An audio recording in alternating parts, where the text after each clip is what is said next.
Bonjour, je suis Germain Diagne de l'agence GoWeb. Je suis consultant au sein de l'agence et également Traffic Manager, ce qui m'amène à vous expliquer le fonctionnement de Google Analytics, qui est la solution d'analyse statistique la plus utilisée pour les sites internet à travers le monde. Alors pourquoi est-ce la solution privilégiée des différents webmasters? C'est principalement parce que c'est un outil qui est complet, précis, mais aussi très intuitif et très facile d'utilisation. Alors, comme vous le voyez, on est sur une interface qui est très visuelle, on identifie très bien les courbes et on distingue déjà d'emblée, dès qu'on rentre sur la page d'accueil de Google Analytics, pas mal d'indicateurs que je vais rapidement vous expliquer.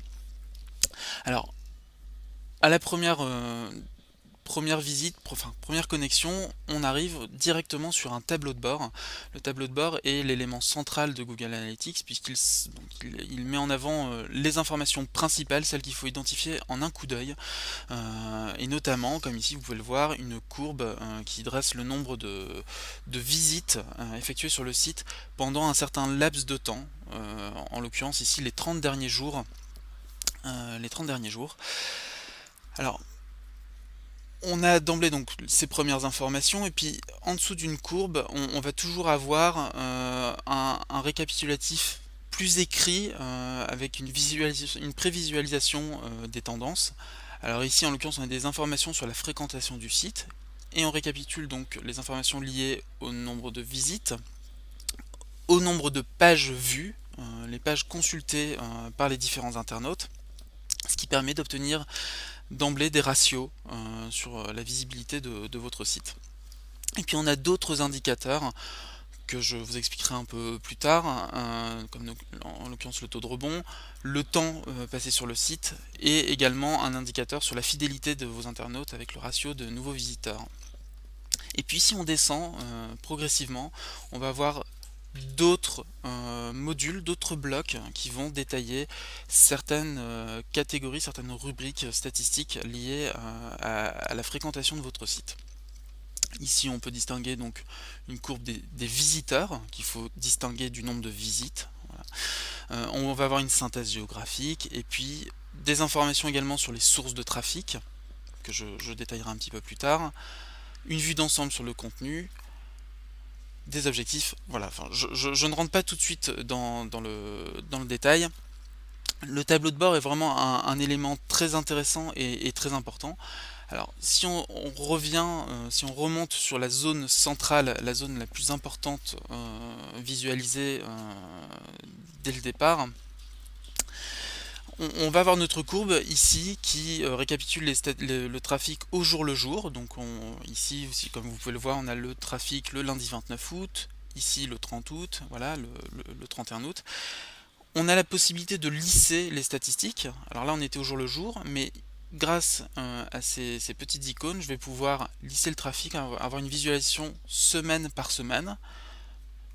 Et si je suis sur un laps de temps beaucoup plus large, je peux avoir le trafic mensuel, ce qui est beaucoup plus important pour identifier des tendances et les mesurer dans le temps. Ces données sont à recouper évidemment avec celles du calendrier, si on peut dire, analysé. Alors, si je clique sur les dates, vous voyez, vous avez un calendrier qui se déploie, qui me permet de choisir une date de départ, une date d'arrivée à analyser. Donc en l'occurrence ici on est sur les 30 derniers jours, mais ce ne sont pas ces statistiques-là qui m'intéressent. Je veux voir celles du 1er au 15 juillet par exemple. Je choisis le 1er, le 15. Voilà, en deux clics j'ai ma période et je peux éventuellement la comparer à une autre période. Il suffit juste de cocher ici cette case et je vais pouvoir par exemple le comparer à la première quinzaine de juin. Bon, si je juge que c'est le plus pertinent, j'applique et je vais avoir une modification de ma courbe. Je vais revenir sur des trafics au jour le jour. Et voilà, on peut avoir deux courbes très visibles et identifier les tendances et voir si on est meilleur ou moins bon par rapport à la période précédemment analysée. On va avoir des informations, les mêmes informations qu'initialement, mais avec toujours ces éléments de comparaison qui sont apparus. Donc le nombre de visites et les visites précédentes avec ici, donc on voit un indicateur qui est dans le rouge puisqu'on a 10% de visites en moins. Et donc c'est l'ensemble de ces informations qui vont me permettre derrière d'analyser le trafic et le comportement des internautes. Au-delà du tableau de bord, ce qui est aussi intéressant sur cette page, c'est qu'on a la possibilité d'exporter ce résumé. On n'est pas obligé de consulter ces données en étant connecté sur Internet. Si on le souhaite, on peut exporter les données et les envoyer à d'autres personnes, à des collègues ou à d'autres collaborateurs. Et c'est toujours très simple. Il suffit de se rendre donc en haut de la page et vous visualisez un petit bouton exporter ou email. Si je clique sur exporter, je peux choisir un format, en l'occurrence ici format PDF ou XML. Le PDF est souvent privilégié puisqu'il est beaucoup plus facile et plus universel. Je clique sur le bouton PDF et voilà, j'ai téléchargé mon rapport dans le bon format, je n'ai plus qu'à l'ouvrir. Et voici mon fichier PDF qui récapitule l'ensemble des informations que je vais pouvoir maintenant envoyer à d'autres collaborateurs pour avoir un même support d'analyse et alimenter les conversations sur les stratégies à adopter. Autre élément très intéressant de Google Analytics, la possibilité de recevoir ces rapports par mail et de déterminer les dates à laquelle on veut recevoir les différents rapports. Donc là, je me rends toujours en haut de l'affichage, je vais cliquer sur le bouton email et on retrouve la configuration d'une boîte de messagerie, comme vous avez l'habitude d'en utiliser tous les jours, et je peux décider donc d'envoyer le rapport à des collègues. Je rentre l'information en direct.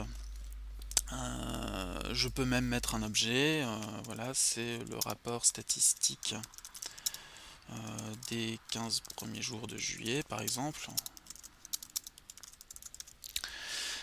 On peut mettre une petite description, on peut choisir le format, et là on a un peu plus de format, on peut avoir un format Excel, enfin CSV pardon, ou on peut reprendre le format PDF.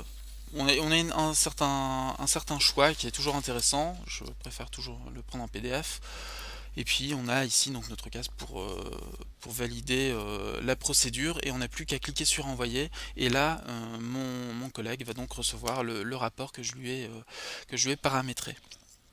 Et le dernier point intéressant, c'est aussi la possibilité qu'on a grâce à Google Analytics de planifier les rapports. On n'est pas obligé de le faire à un instant T, on peut le faire une bonne fois pour toutes et décider par exemple chaque mois, chaque semaine, peu importe, de recevoir les rapports statistiques qui nous intéressent. Alors là, je cliquais ici sur le bouton planifier. L'affichage n'a pas tellement changé, je rentre ici les adresses mail des collègues intéressés, ou par exemple la mienne aussi si je le souhaite. On va avoir le même, voilà, on peut remplir un objet, une description, mais ce qui est intéressant c'est la fréquence, et là on peut choisir effectivement de le recevoir tous les jours, tous les matins, toutes les semaines, tous les mois ou tous les trimestres, en fonction évidemment de l'intérêt qu'on a pour telle ou telle période. Bon, ça sert à rien d'être inondé de rapports statistiques, ça peut être toutes les semaines ou tous les mois, en fonction de l'activité. Mais c'est très simple, je clique sur planifier et maintenant, à chaque fois, par exemple là ici, chaque semaine, je vais recevoir le rapport statistique. Voilà pour les informations que je peux vous donner du tableau de bord de l'interface primaire, on va dire, de Google Analytics.